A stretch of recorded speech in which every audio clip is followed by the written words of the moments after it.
Resnični kotiček z Diano na Temi. Kids TV. Dober večer, otroci. Čas je za pravljico. Danes preberem o mali poredni vili. No, pa da vidimo, kaj je ušpičila. Nikoli nisem poredna in vedno naredim vse, kar me prosijo. Prav zares. Učiteljice in druge vile pravijo, da sem najbolj pridna vila na vsej šoli. In tudi sem. Sabrina, vila, s katero sva skupaj v razredu, je bila danes zares zlobna. Norčevala se je iz mene in vsem je govorila, da je njena obleka lepša od moje.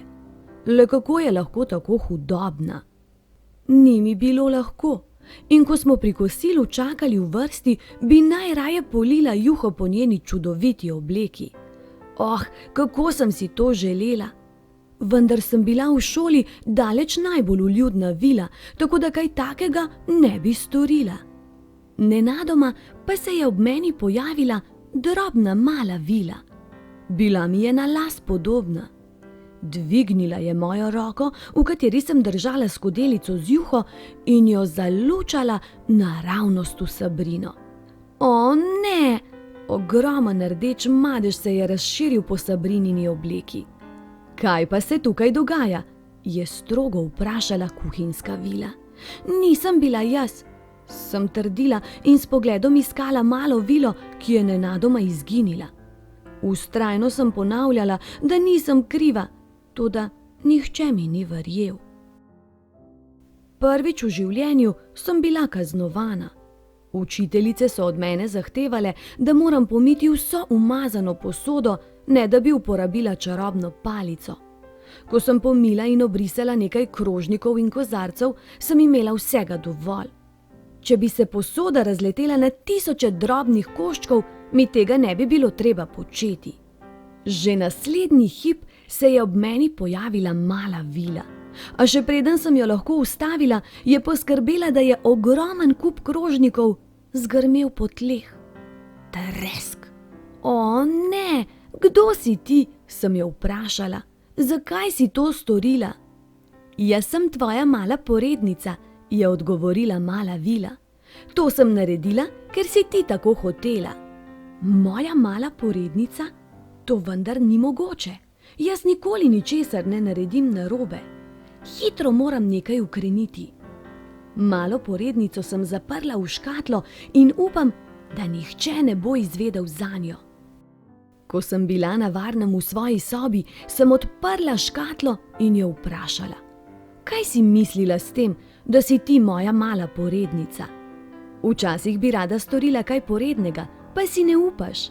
Jaz, tvoja mala porednica, to storim namesto tebe. Toda preden sem lahko karkoli rekla, je Sabrina planila v mojo sobo. Vem, da si ti razbila umazano posodo, je kričala, in prav to sem povedala tudi kuhinjski vili. O, kako hudobna je Sabrina, najraje bi jo spremenila v kuščarja. Trenutek zatem je moja mala poredna vila zgrabila mojo čarobno paličico in puf! Sabrina se je spremenila v grdega zelenega kuščarja. To se mora končati. Odhitela sem k glavni vili in ji razložila, da me majhna vila sili početi stvari, ki jih nočem početi. Kakšna pa je videti? Me je vprašala glavna vila. Videti je natanko takšna kot jaz, le da je manjša. Spoznala si svojo malo porednico, kaj ne? Se je nasmehnila glavna vila. Ne maram je, hočem, da odide. Vsaka vila ima svojo malo porednico, je prijazno rekla glavna vila. Potrebujemo jo, da nam pomaga izraziti naša čustva.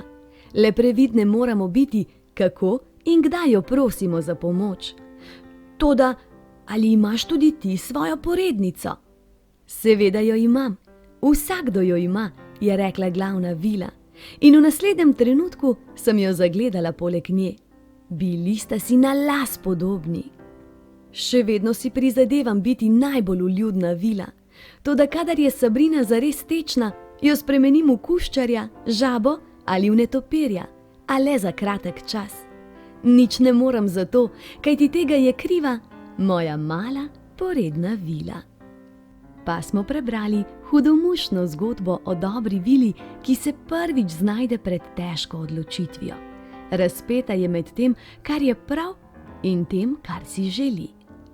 Ravnati prav je včasih težko, in če vam ne uspe, nič hudega. Celo življenje se učimo. Prav je le, da ne ponavljamo vedno enakih napak, ampak da se iz njih naučimo, tako postanemo boljši in pametnejši. Ni lahko, ni pa nemogoče, le potruditi se moramo. Zdaj pa hitro, hitro spat. Oči zaprite, z mehko dekico se pokrite, zjutraj pa se spet k meni vrnite. Objem, poljubček in lahko noč.